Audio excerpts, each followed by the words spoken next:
Il y a un mois de ça, non, 2 mois de ça, il y a eu la finale de Coupe du Monde entre l'équipe de France de Kylian Mbappé et l'Argentine de l'Albi Céleste de Lionel Messi.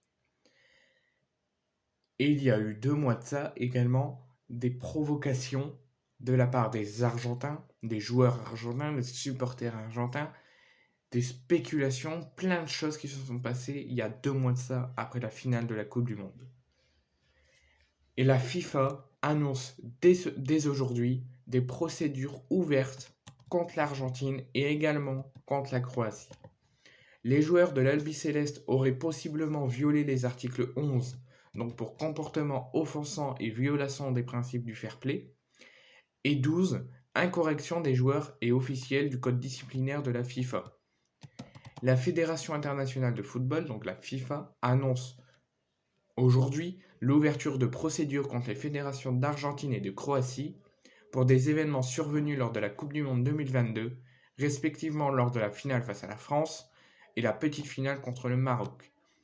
Pour l'Albi Céleste, l'instance précise que la procédure vise de possibles violations des articles 11, qui je répète c'est comportement offensant et violation des principes du fair play, et 12, incorrection de joueurs et d'officiels du code disciplinaire de la FIFA ainsi que de l'article 44 du règlement de la Coupe du Monde de la FIFA en lien avec le règlement médias et marketing de la Coupe du Monde. Sans préciser la nature exacte des faits reprochés, il est possible que les 2 premières violations concernent le comportement du gardien Emiliano Martinez, après son geste grossier avec le trophée du meilleur portier du tournoi et ses provocations envers Kylian Mbappé. Donc, il y a un nouveau bondissement. Quelles sanctions on va avoir à la fin?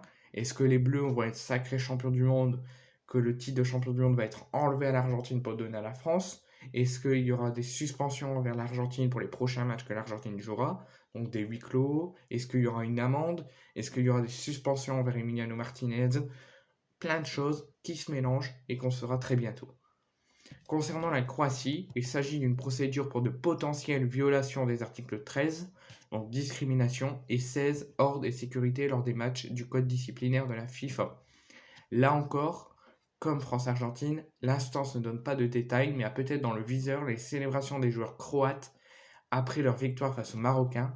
Plusieurs joueurs, dont le néo-lyonnais Dejan Lovren, ont été filmés en train d'entonner des chants nationalistes à connotation fasciste.